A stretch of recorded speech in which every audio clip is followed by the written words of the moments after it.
Hi guys, welcome back. നിങ്ങൾ ആരെങ്കിലും സ്ട്രെസ്സിലിരിക്കുകയാണോ, അതോ ഡിപ്രഷനിലൂടെ കടന്നു പോയിക്കൊണ്ടിരിക്കുകയാണോ? നിങ്ങൾക്ക് ഇതിൽ നിന്നൊക്കെ ഒന്ന് റിലീഫായിട്ട് മൈൻഡൊക്കെ ഒന്ന് റിലാക്സ്ഡ് ആക്കണം എന്നുള്ളത് നിങ്ങൾ ആഗ്രഹിക്കുന്നുണ്ടോ? എങ്കിൽ കൃത്യമായിട്ടുള്ള സ്ഥലത്താണ് സുഹൃത്തുക്കളെ നിങ്ങൾ എത്തിയിരിക്കുന്നത്.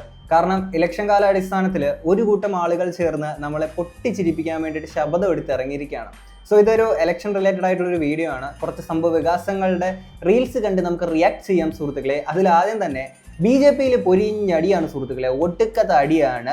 സ്ഥാനാർത്ഥി നിർണയം, BJP-യിൽ ഭിന്നത, മുതിർന്ന നേതാക്കളെ അവഗണിച്ചെന്ന് വിലയിരുത്തൽ, കുമ്മനം രാജശേഖരൻ, MT രമേശ്, CK പത്മനാഭൻ അടക്കമുള്ളവർക്ക് സീറ്റ് നൽകിയില്ല. അതെന്നാ പരിപാടിയാടാ ഉവ്വേ നിങ്ങൾ കാണിച്ച്? കൂടിയാലോചനയില്ലാതെ ഘടകകക്ഷികൾക്ക് സീറ്റുകൾ നൽകി. ഇനി ഇതിനകത്തിൽ ഏറ്റവും വലിയൊരു കോമഡി എന്താണെന്ന് വെച്ച് കഴിഞ്ഞാൽ മറ്റേ 2020 ഇവർ ക്രിക്കറ്റ് കളിക്കാൻ ഇറങ്ങിയേക്കുന്നതാണോ എന്നുള്ളത് എനിക്കറിയത്തില്ല. എന്താണെങ്കിലും 2020 NDAയിൽ ലയിച്ചു കൊണ്ടുള്ള പുതിയൊരു പരിപാടിയാണല്ലോ ഇവർ പിടിച്ചേക്കുന്നത്. അപ്പോൾ ഇതിനകത്തുള്ള കോമഡി എന്ന് വെച്ച് കഴിഞ്ഞാൽ വോട്ടർ ലിസ്റ്റിൽ പോലും പേരില്ലാത്ത ആൾക്കാരെ പിടിച്ചാണ് ഇലക്ഷന് നിർത്തിയേക്കുന്നത്. അതിനൊരു കാര്യമുണ്ട്, അവറ്റകൾക്ക് അതിനുള്ള ബുദ്ധിയേ ഉള്ളൂ. അത് നമ്മൾ വേണ്ടേ മനസ്സിലാക്കാനെ കൊണ്ട്, നമ്മൾ വേണ്ട അതൊന്ന് ക്ഷമിച്ചു കൊടുക്കാനെ കൊണ്ട്.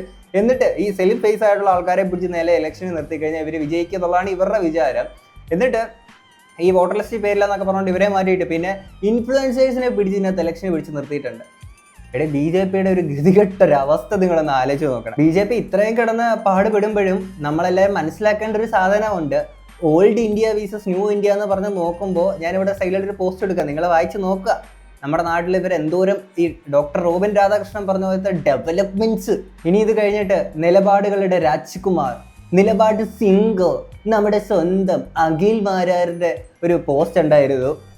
ജനങ്ങൾ കൂടെ ഉണ്ടെങ്കിൽ അസാധ്യം ഒന്നുമില്ല, നേരിനൊപ്പം നേർവഴിയിൽ അഖിൽ മാരാർ. എന്നിട്ട് വിരൽ ചൂണ്ടിട്ടേക്കുന്ന എൻ്റെ പൊന്നു മക്കളെ മാസ സാധനമാണ് അഖിൽ മാരാർ പോസ്റ്റ് ഇറക്കി വിട്ടേക്കുന്നത്.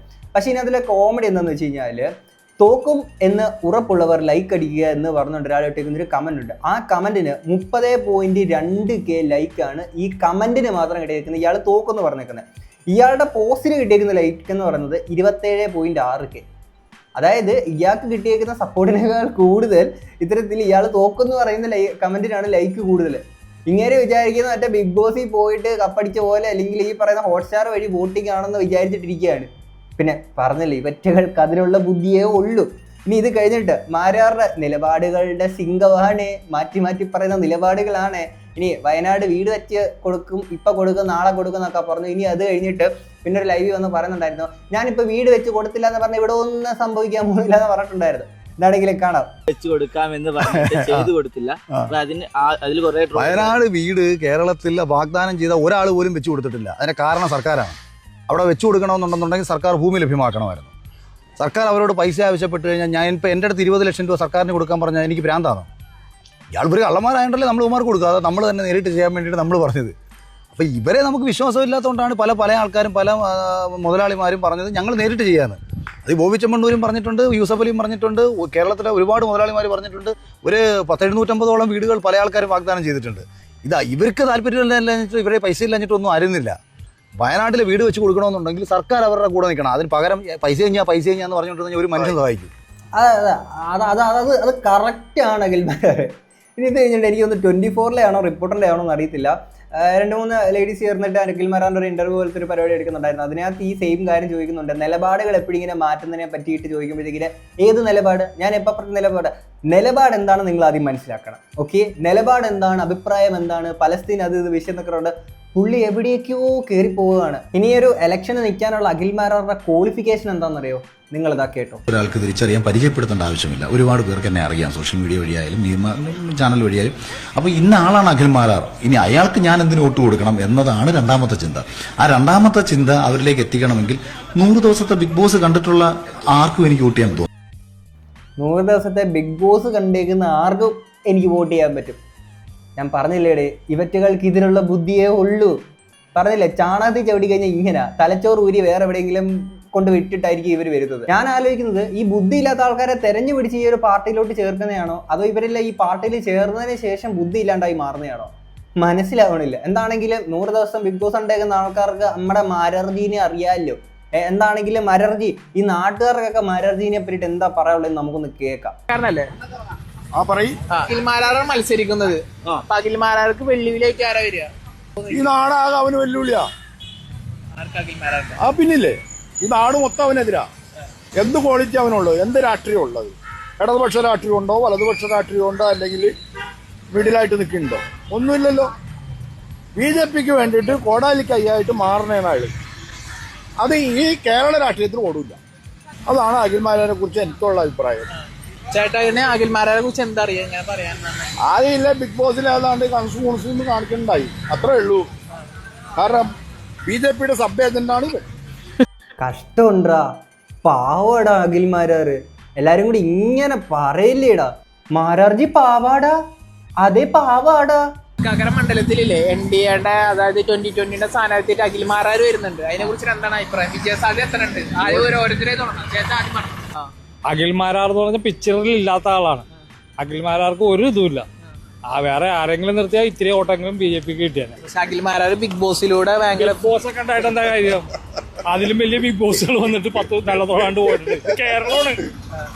അല്ലാണ്ട് മദ്രാസ് ആണെങ്കിൽ ശരിയാണ്, തമിഴ്നാട്ടിലൊക്കെ കിട്ടും. അല്ല, ചോദ്യം പറഞ്ഞല്ലേ, ഇപ്പൊ ബിഗ് ബോസ് അദ്ദേഹം പറഞ്ഞ ബിഗ് ബോസ് കണ്ടവരെല്ലാരും അഖിൽമാരാർക്ക് വോട്ട് കൊടുക്കുന്ന പറഞ്ഞു. അങ്ങനെ കാണണി കേരളത്തിലെ മുഖ്യമന്ത്രി ഒന്നില്ലെങ്കിൽ മമ്മൂട്ടി അല്ലെങ്കിൽ മോഹൻലാലാകണം. അവരാവൂലല്ലോ. ആവില്ല. അപ്പൊ ചേട്ടന് വീട്ടിൽ നിന്ന് വോട്ടില്ല അഖിൽമാരാർക്ക്? ഇല്ലില്ല.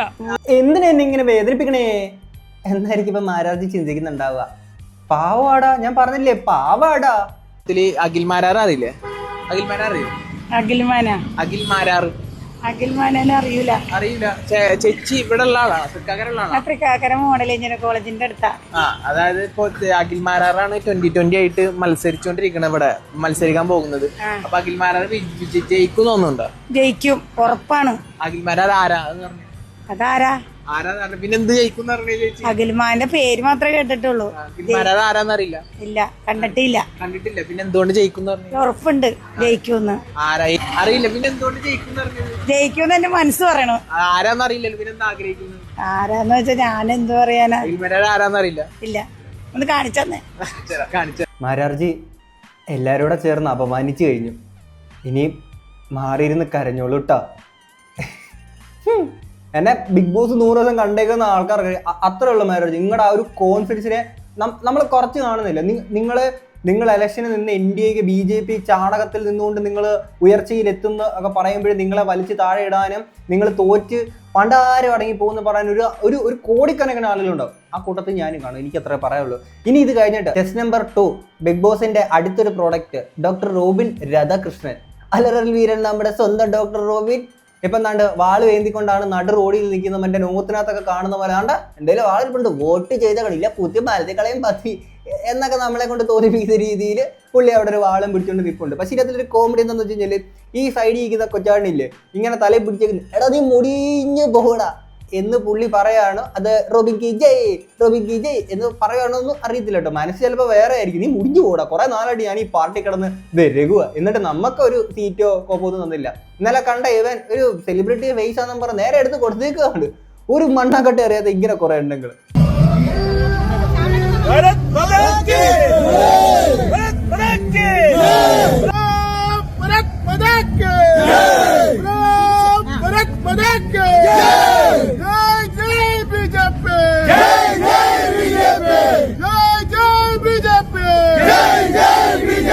ജയ് ജയ് ഗൗഡാജി BJP.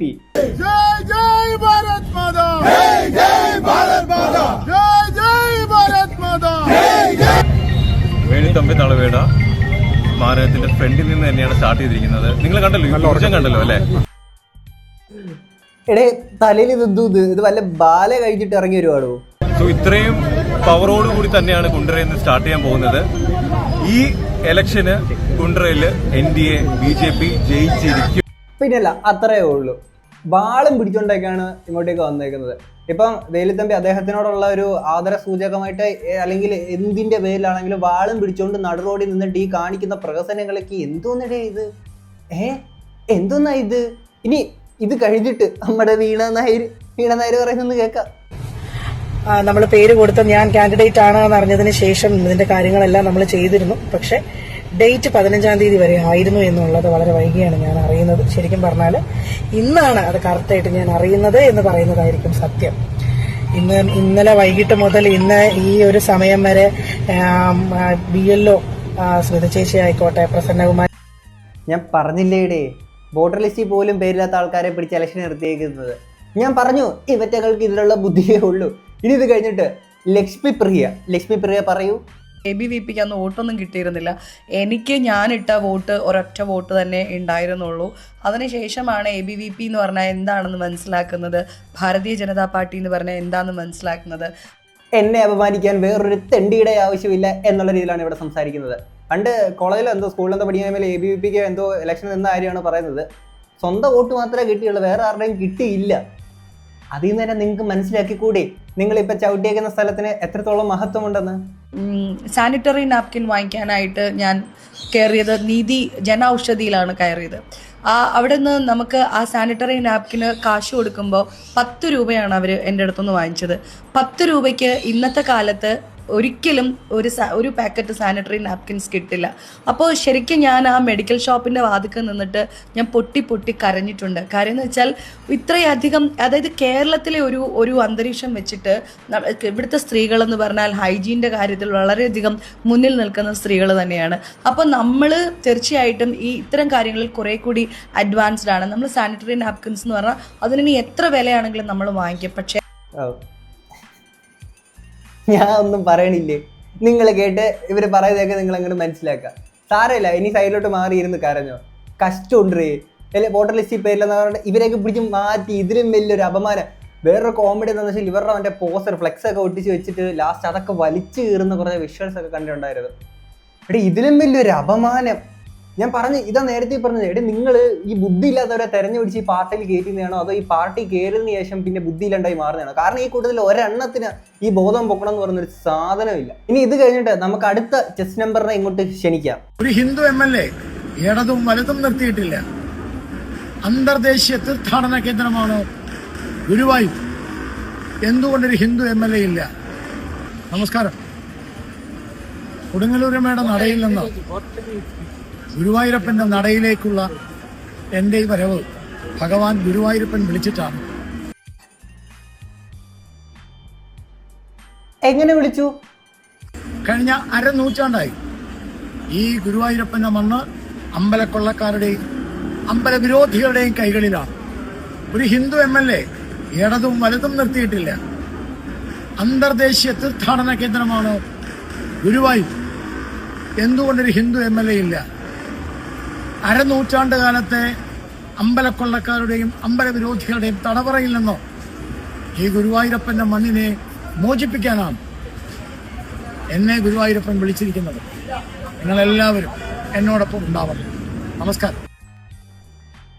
ഗുരുവായൂരപ്പം നിങ്ങളെ വിളിച്ചിട്ട് പറഞ്ഞു, എന്നെ ഒന്ന് രക്ഷിക്കണം ഗോപാലകൃഷ്ണ, എന്നെ ഒന്ന് രക്ഷിക്കണേ, ഞാൻ കുറേ നാളായിട്ട് ഇവിടെ പെട്ടെടുക്കാണേ എന്ന് പറഞ്ഞില്ലേ?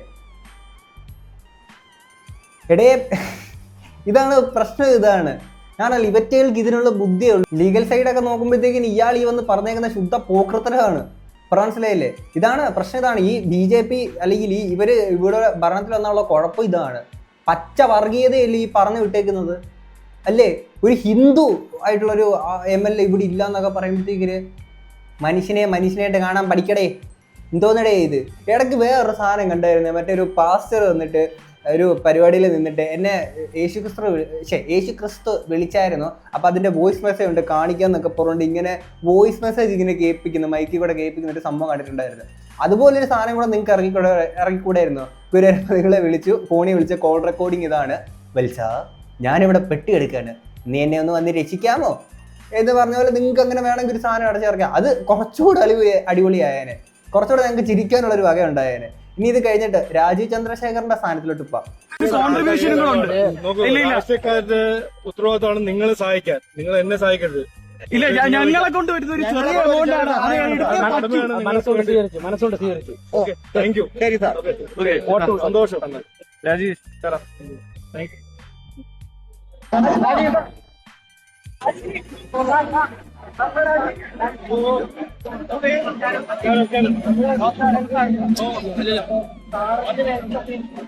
ടെക്നോക്രാറ്റ് ആയിട്ടുള്ള ഒരു പുതിയ ഒരു കേരളം ഞങ്ങൾ ആഗ്രഹിക്കാൻ ഞാൻ IIT ഡൽഹി ചാമ്പ്യനാ.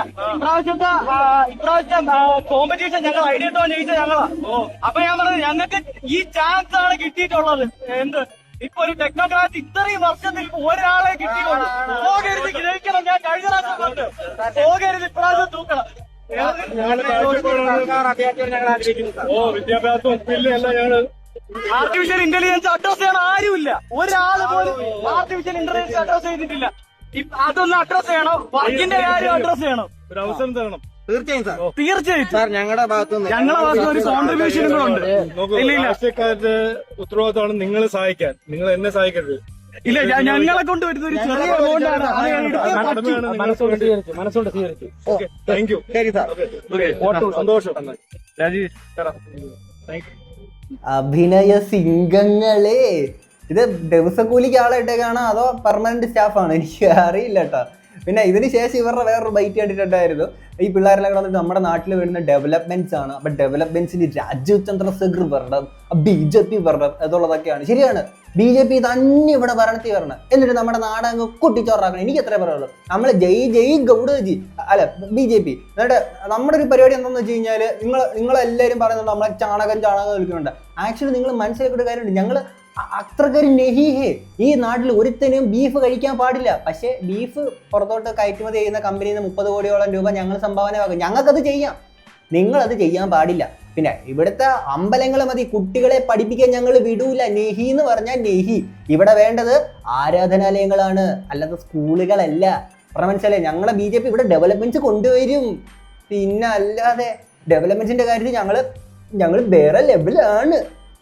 എൻ്റെ പൊന്നടാവേ, നമ്മൾക്ക് ഉള്ള ഡെവലപ്മെൻറ്റ്സ് ഒക്കെ മതി. ഒന്നില്ലെങ്കിലും നാട്ടിൽ കുറച്ച് മനസ്സമാധാനം ഉണ്ട്.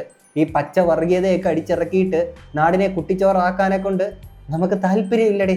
പിന്നെ ഇലക്ഷനൊക്കെയാണ്, നോക്കിയും കണ്ടും ഒക്കെ ചെയ്യട്ടോ. എന്താണെങ്കിലും ഇത്രയൊക്കെ കണ്ടിട്ട് നിങ്ങൾക്ക് എന്താ തോന്നുന്നുള്ളത് തീർച്ചയായിട്ടും കമന്റ് ബോക്സിൽ പറയാം. ഇത് നമുക്ക് അടുത്തൊരു വീഡിയോ ആയിട്ട് കാണാം. അപ്പോൾ ശരി, ബൈ.